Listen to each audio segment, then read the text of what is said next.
trabajo se da en el contexto del Programa Estatal Morelense de Acción ante el Cambio Climático, mitigación de gases de efecto invernadero, que es coordinado por la doctora Claudia Sheinbaum del Instituto de Ingeniería de la UNAM. A manera de una cooperación con el Programa de Investigación en Cambio Climático, es que se elabora lo relacionado con el sector forestal. Bueno, el contexto internacional básicamente tiene un estancamiento en términos de las negociaciones relacionadas con la disminución de gases de efecto invernadero desde hace 20 años. Entonces, esto que ha traído como consecuencia que en este momento estemos ya en las 400 partes por millón y, como lo han mencionado en exposiciones anteriores, estemos literalmente pues casi que llegando al grado centígrado con respecto al periodo de la Revolución Industrial, que es cuando se marca justamente la elevación de gases de efecto invernadero. La que sigue. Ante este escenario, obviamente ya no es este escenario internacional donde no se logran, vamos a decirlo así, negociaciones exitosas para la disminución de gases de efecto invernadero, pues más bien existe la otra propuesta, que es la de adaptación. Y en términos de adaptación, pues hay muchas preguntas. Yo pongo aquí dos ejemplos, uno relacionado con el sector agua, y ahí lo pongo en un mapa, lo trato de expresar en un mapa, y otro relacionado con el sector bosques, y pongo dos periodos de tiempo, uno que es el 2030, que antes se veía muy lejano, pero pues ahorita son 15 años, ¿no? O sea, y otro el 2050, y lo pongo como escalas de tiempo a las que supuestamente se tienen que cumplir toda una serie de políticas de mitigación y disminución de gases de efecto invernadero a nivel internacional. Por cómo se están llevando a cabo las cosas, pues yo no veo posibilidades de acuerdo. Entonces, y por cómo veo las emisiones a la alza, pues más bien la pregunta es, ¿cómo tendríamos nosotros que adaptarnos? Entonces, ¿cómo también tendríamos que desde la academia sugerir a los políticos para que se vinculen con tomas de decisiones? Entonces, aquí hay una propuesta que en un principio es muy técnica, ¿no? Muy académica, pero que también después toma una vinculación con lo que sería política pública, que son la serie de instrumentos que existen en este momento, porque lo otro es que si no existen los instrumentos, ¿cómo lo hacemos? Entonces, básicamente a eso me voy a abocar, y está territorializada al Estado de Morelos, así como grosso modo la que sigue. Bueno, hay estudios como el de Monterroso que hablan sobre vulnerabilidad al cambio climático. Yo aquí en estos pasteles les expongo básicamente el sector de biodiversidad, sector agrícola, forestal, ganadero y el hídrico. Y en la escala que maneja el autor, que básicamente es una escala de bajo en color verde, medio en color amarillo y alto, vemos que la vulnerabilidad en el estado de estos sectores está entre media y alta, según el estudio de Monterroso. El otro detalle que a mí me gusta mostrar para que empecemos a ver de manera integral el problema es en este caso el del sector hídrico. Este mapa lo que representa son los acuíferos del estado de Morelos, que tiene 4, y aquí lo que me gustaría resaltar es de que el acuífero relacionado con que se llama aquí Cuautla y Yautepec es un acuífero que ya la Comisión Nacional del Agua lo considera sobreexplotado en el estado. Este es otro estudio que tiene que ver también con, es un estudio hecho aquí en UNIADMOS del año pasado, y este mapa lo que expresa es la exposición climática en el estado de Morelos. Este mapa es importante porque dentro de la escala, en primer lugar ya trae también una división municipal, el estado en términos de exposición climática, sobre todo aumento de temperatura, tiene, vamos a decirlo así, niveles medios, pero hay también algunos municipios como Tetela del Volcán y Huitzilá, que tienen ya una exposición alta en términos de temperatura. Este mapa es importante, ¿por qué? Porque, y se relaciona con el anterior de los acuíferos, porque en la parte norte del estado de Morelos es donde se tiene básicamente todo lo que sería la captura de agua, ¿no? La sierra de Chichinauqui, y también en la parte poniente del estado está todo lo que sería la cuenca del río Tembembe, que a su vez llegan a la parte del Balsas vía el río Amacuzac. Entonces, hablando nada más del elemento hídrico que tiene que concatenar varios usos, no nada más los usos agrícolas, sino también los usos residenciales, vemos que este mapa cobra importancia. Bueno, aquí no voy a profundizar, pero es básicamente la metodología que propone el panel intergubernamental de cambio climático para el sector relacionado con cambio de uso de suelo. Lo primero que hacen es hacer una serie de propuestas para construir la línea base que se llama por cambio de uso de suelo, y lo que utilizan es esta formulita, que no se asuste. Básicamente es ver el cambio en tierras forestales, en tierras de cultivo, en pastizales, ¿sí? En asentamientos humanos y en otro tipo de tierras. Entonces, aquí para este estudio, lo que se hizo fue considerar, por ejemplo, para el sector forestal, el bosque de encino, bosque de coníferas, bosque mesófilo, la selva baja caducifolia, vegetación secundaria y bosque degradado. Con respecto a tierras de cultivo, agricultura de riego y agricultura de temporal, pastizales naturales y matorrales rosetófilos, vegetación de riparia que está alrededor de los ríos del estado, obviamente los usos urbanos, y una vez que se definieron estas categorías, a cada una se le asignó otro formulario que también está definido metodológicamente. Insisto, no me voy a detener mucho en esto, pueden preguntar. Y básicamente lo que se toma en cuenta es el carbono. Ya una vez que con estos datos se tiene el dato de superficie, con estos datos se tiene el dato de peso que hay por unidad de superficie, ¿no? Básicamente se considera el carbono de árboles y el carbono de suelo, ¿sabes? Para este estudio, para esta aproximación. Una parte muy especializada que se hace obviamente en los centros de educación es, en este caso, utilizar los sistemas de información geográfica para hacer un análisis de imágenes satelitales. En este caso son escenas correspondientes a imágenes Landsat. Esta es la escena del año 2000 y esta es la escena del año 2009. Aquí se realizan pues, básicamente análisis visuales de falso color, que es el término muy técnico, para que se resalten diversas características del territorio, por ejemplo, zonas urbanas, zonas boscosas, zonas de agricultura, que en este caso tienen estos colores que son, insisto, falsos colores, pero que nos permiten hacer un ejercicio visual del cambio de uso de suelo. ¿La que sigue? Estos son los productos que se obtienen una vez que se automatizan el análisis de imágenes de satélite vía clasificaciones, en este caso supervisadas. ¿Qué implica eso? Que vamos al campo, vemos qué tipo de vegetación es y lo ponemos en la máquina vía un GPS. Lo que se tiene aquí es 13 categorías de uso de suelo, entre las cuales destacan las que mencioné: el bosque de encino, degradado, selva baja caducifolia, etcétera, etcétera.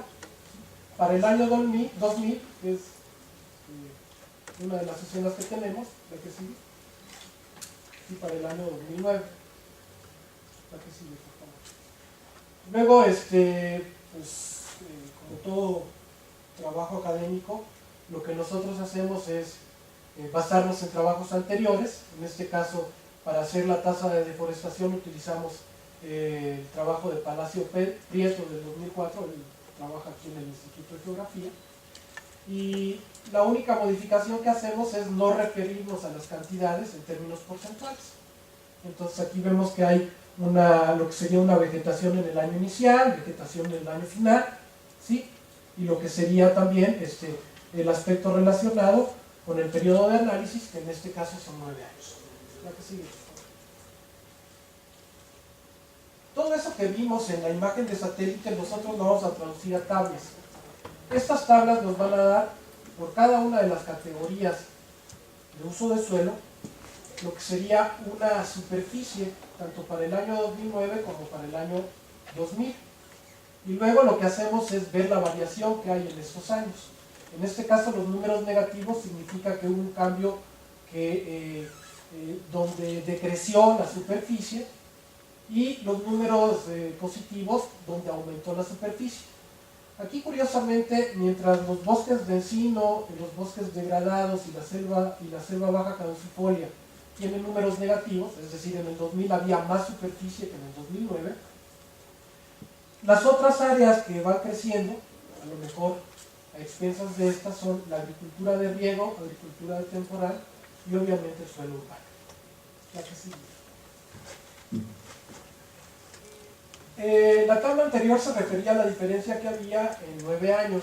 Lo que expresa esta tabla es son las mismas categorías, pero la diferencia en términos de cambios anuales. La que sigue. Bueno, como les mencioné en la metodología, luego nosotros utilizamos lo que sería el carbono ubicado por unidad de peso y superficie para cada una de las categorías. Y nosotros tenemos aquí lo que sería las toneladas por hectárea, ¿no? Toneladas de carbono por hectárea. También siguiendo una serie de requisitos metodológicos, esto lo vamos a transformar después a lo que serían emisiones de dióxido de carbono. Son cosas muy técnicas y por eso no quiero más bien que vean la parte de la política. ¿Para qué sigue, por favor? Bueno, se hace una proyección en las líneas base a lo que sería el escenario en condiciones usuales a futuro. En este caso del 2009 al 2030 son 21 años, y aquí se ve, si no se hace nada, cómo se comportarían cada una de estas categorías en el tiempo, ¿no? Pues vemos que la selva baja caducifolia disminuye, el bosque de encino también, el bosque degradado también, y hay otras categorías que aumentan, como sería la agricultura, donde sería lo de riego, la de temporal, como se ve aquí, ¿no? Estas son hipótesis de trabajo, viendo a ver qué cambia por qué. Por ejemplo, la selva baja y la agricultura, los bosques y el matorral, las zonas sin vegetación aparente y el suelo urbano. Esto todavía hay que depurarlo en el estudio, pero ya nos da un indicio de lo que está sucediendo. ¿La que sí? Bueno, básicamente lo que nosotros vemos aquí es lo que sería el reservorio, o sea, la masa de carbono que hay en cada una de las categorías de bosques y de usos de suelo, y lo que sería la emisión anual. Y de esa manera, una vez que nosotros definimos un año base, pues construimos las curvas de proyección. ¿A qué sigue? Esta es una curva de proyección. La emisión anual es de 0.42 millones de toneladas, que a 30 años serían casi 9 millones de toneladas, ¿no? ¿A qué sigue? Pero bueno, este es el escenario, vamos a decirlo así, pesimista, ¿no? En términos de acuerdos internacionales, hay toda una serie de sistemas de monitoreo, reporte y verificación, ¿no? Que tienen que ponerse de acuerdo quién monitorea, quién reporta y quién verifica. Sobre todo este es el punto en términos internacionales que se discute mucho. Y bueno, es como un esquema estructural para ver cómo llevamos a cabo este tipo de propuestas. ¿Verdad que sí?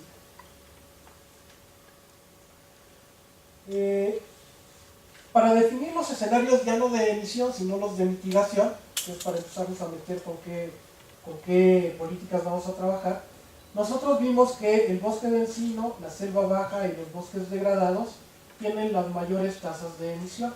Entonces vamos a trabajar sobre estas tres categorías, porque en este estudio son las que son más susceptibles de ¿cómo se llama?, de desaparición, de deterioro, diría, ¿no? ¿Verdad que sí? Y aquí nosotros lo que mostramos es de que hay ya instrumentos de política, como serían que están básicamente controlados y como instrumentos por la CONAFOR, asignados a la CONAFOR, ¿sí? Y aquí lo interesante es que tú tienes una cantidad, un incentivo o un subsidio por unidad de superficie. Por ejemplo, el programa piloto de manejo sustentable de tierras, 8,000 pesos por hectárea. La restauración integral, 7,800 pesos aprox, ¿sí?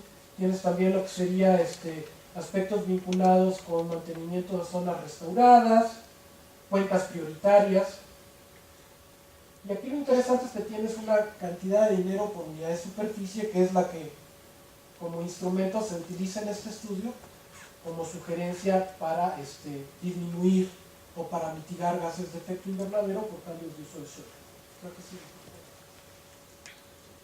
Bueno, este es el escenario tendencial, si no hacemos nada, pero si decidimos, por ejemplo, en el 2015 comenzar a conservar 1.841 hectáreas de selva baja por año, así se comporta la curva. Esto significa que hay una disminución de emisiones de gases de efecto invernadero. Pero bueno, la pregunta es, está muy bien el modelito, pero ¿esto cuánto nos cuesta? Entonces, bueno, nosotros sabemos, o le podemos sugerir al político, que utilizando esas herramientas, anualmente, si quiere conservar 1.841 hectáreas de selva baja, que sobre todo están en la parte sur del estado, necesita una inversión de 27 millones de pesos por año. De eso estamos hablando. La que sigue, por favor. El otro escenario es un escenario, vamos a decirlo así, un poquito más barato. Esto se ubica en la parte norte del estado y tiene que ver básicamente con el bosque de encino. El número de hectáreas que tendrían que conservarse son 300, son menos que las 1841. Y obviamente el monto aquí se reduce con las mismas herramientas de política que se tienen.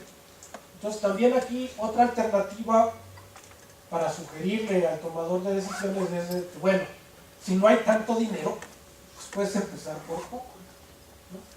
Claro, el escenario se comporta no tan espectacularmente como el anterior, pero hay una disminución en términos de este indicador, que es la emisión de dióxido de carbono.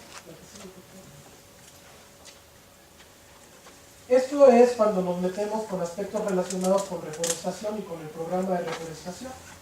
Entonces aquí lo que implicaría sería básicamente un programa anual de 557 hectáreas por año.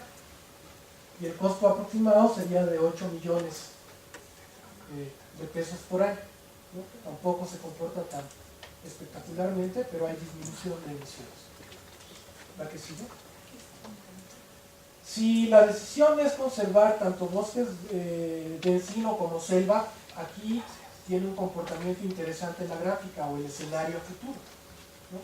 Si en el 2015 deciden que se tienen que conservar 2.142 hectáreas, que es la suma de las 1.841 hectáreas de selva baja en el sur del estado y las 300 hectáreas en la parte norte, pues tiene un costo aproximado de 32 millones de pesos por año.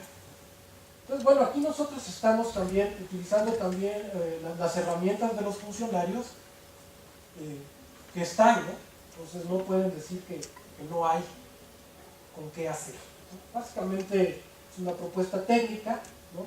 Para que esta propuesta se lleve a cabo o empiece a cumplir, vamos a decirlo así, su objetivo en términos de política, lo que necesita es mucha difusión, ¿no? Es un trabajo de gestión, incluso desde la academia hacia distintos tomadores de decisión, o utilizar los canales de comunicación que también se abran a este tipo de propuestas.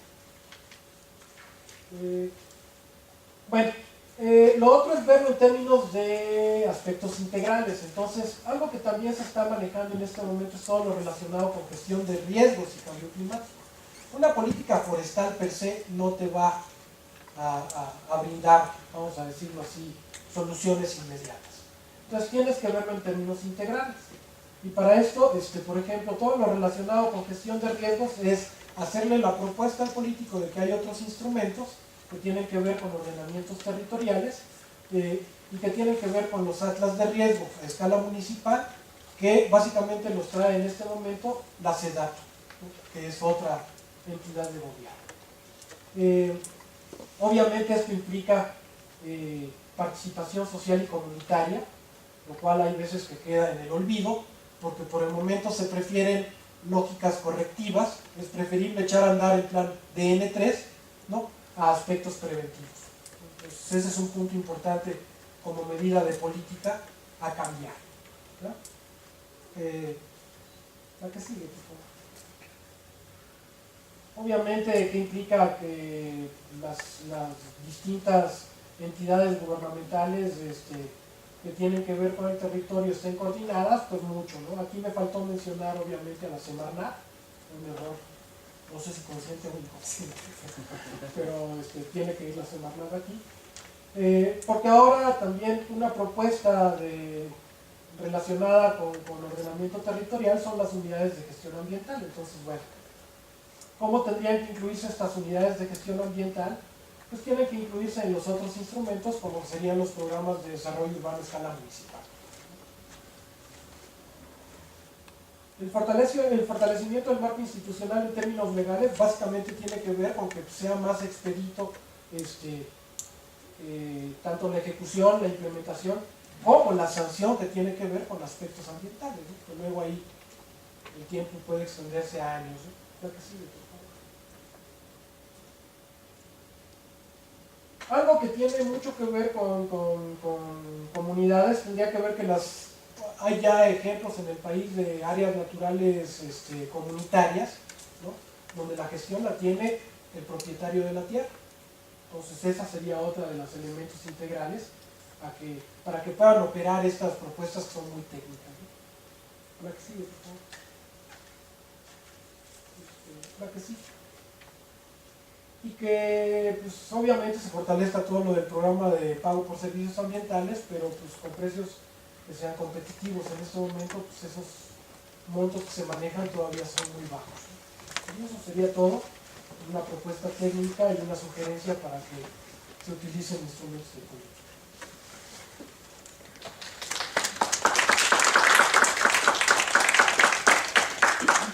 ¿Alguna pregunta?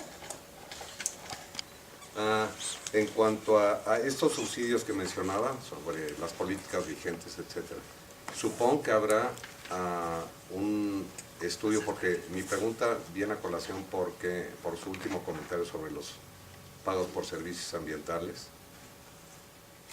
Implica que en los otros subsidios, los que mencionó como la mitad, hay un análisis de por medio de costo de oportunidad, porque pues esa sería la única forma, yo creo, una de las formas para alentar a la gente a un mejor uso o un uso del suelo más sustentable. Por estudio de costo de oportunidad, pero sí hay un primer indicio comparativo donde, por ejemplo, los montos manejados para proyectos agrícolas van de 600,000 a 900,000 pesos por hectárea, a diferencia de los 1,500 por pago por servicios ambientales. Entonces ahí nosotros estamos viendo que hay un incentivo que va a fortalecer la agricultura, que no está mal desde mi punto de vista, ¿sí? Pero que tendría que equiparar los precios a que el pago por servicios ambientales sea competitivo, ¿no? Por ejemplo, no tenemos el estudio como tal, pero tenemos un primer indicio comparativo donde los precios son los que le estoy mencionando, donde el subsidio es el que le estoy mencionando, de 600 a 900,000 pesos por hectárea para proyectos agrícolas versus los 1,500 para pago por servicios ambientales.